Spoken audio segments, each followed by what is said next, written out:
Saudara-saudari yang terkasih dalam Tuhan kita Yesus Kristus, setiap kali saya membuat renungan mingguan Mastri ini, setiap saya membaca Injil yang ada di minggu ini, saya selalu melihat ke pribadi saya sendiri.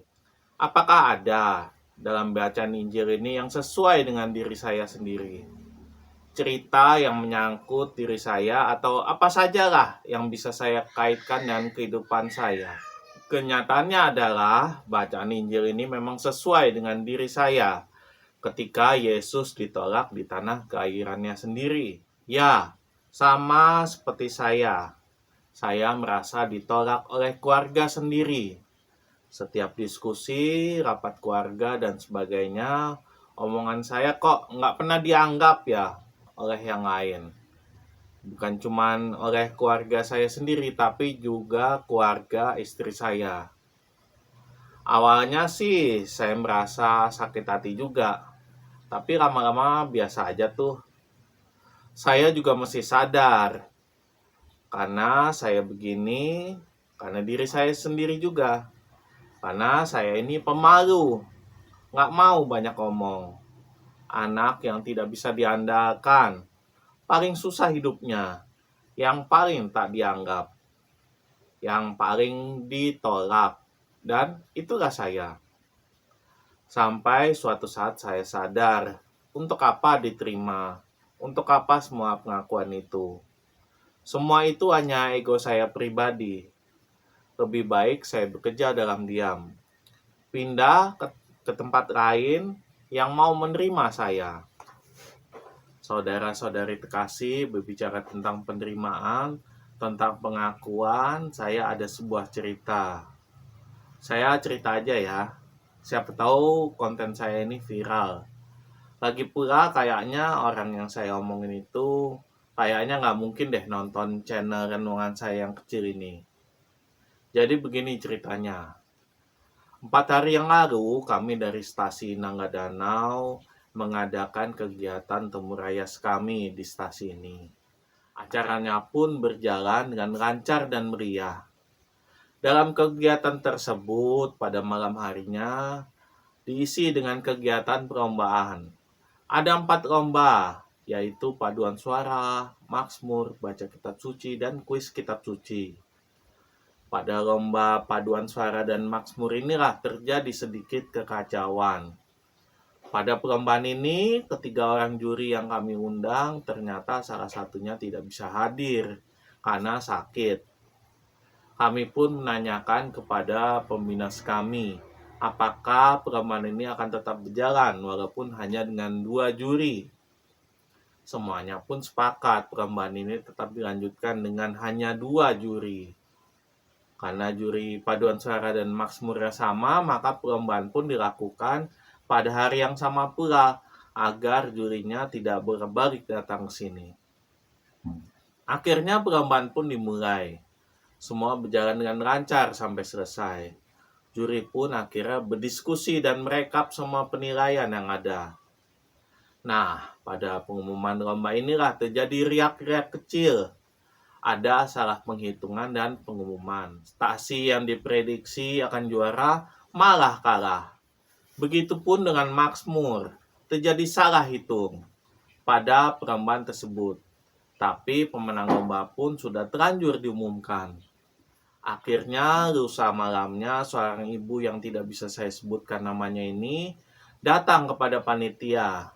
Dia ingin melihat rekap penilaian penjurian.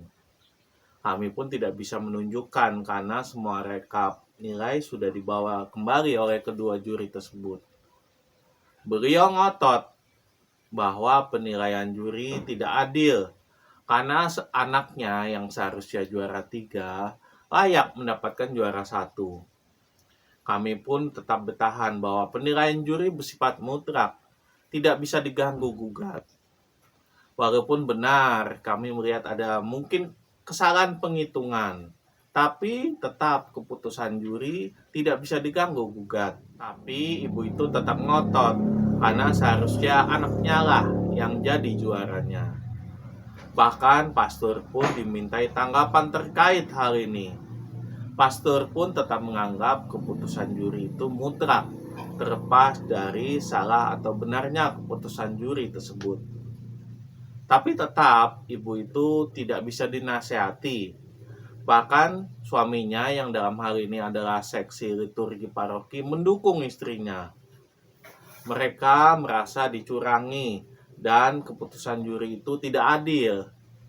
Bahkan dia sampai mengancam. Dia punya bukti rekamannya dan dia mau memviralkan semuanya ini. Akhirnya saya nggak tahu ya kelanjutannya apa, karena saya mesti pulang duluan karena sudah larut malam.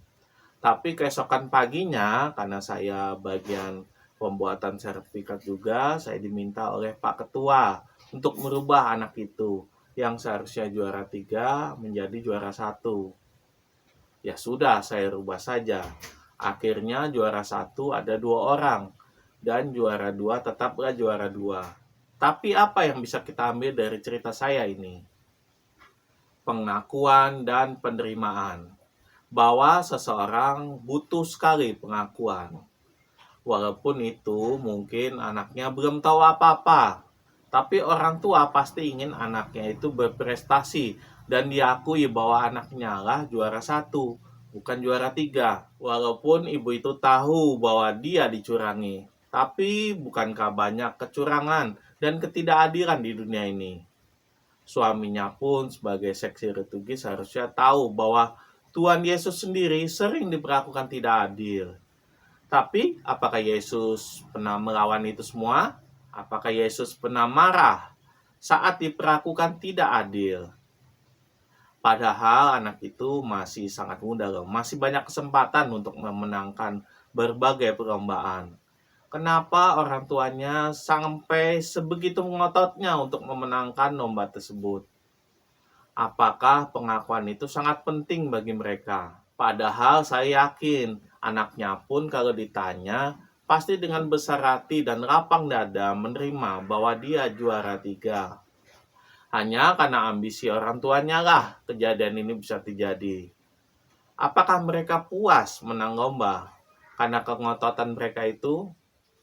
Saya juga tidak tahu juga sih, tapi saya selaku pemandu ibadat yang dilatih dan diajarkan oleh Bapak itu menjadi tidak terlalu respect dengan dia.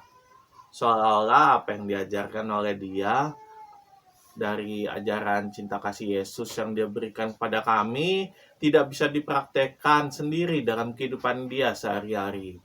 Sungguh memalukan. Tapi tunggu deh, saya kok jadi terlalu larut ya dalam cerita saya ini. Balik lagi ke renungan saya hari ini. Hari ini saat Yesus ditolak di kampung halamannya sendiri, apa yang dilakukan Yesus? Dia hanya menyembuhkan beberapa orang sakit, lalu berjalan mengiringi dari desa ke desa yang lain sambil mengajar. Yesus tidak marah sedikit pun saat dia ditolak, saat dia tidak diakui. Karena memang benar, seorang nabi dihormati di mana-mana, kecuali di tempat asalnya sendiri. Bagi Yesus tidak penting dia bisa diterima atau tidak di kampung halamannya. Yang penting dia tetap bisa berkarya di kampung orang. Begitupun kita, penerimaan dan penolakan diri kita sekarang menjadi tidak penting dibandingkan dengan apakah kita menerima atau menolak Tuhan Yesus. Pasti ada yang menjawab, saya sudah menerima Yesus karena saya sudah dibaptis. Tapi apakah cukup sampai dibaptis saja? Apakah kamu sudah ke gereja setiap minggunya?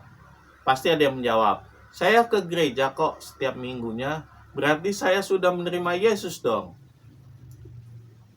Tapi balik lagi ke pertanyaan tadi, apakah itu cukup? Apakah saya sudah rajin berdoa, mau menjadi petugas liturgi, aktif di kegiatan gereja dan sebagainya?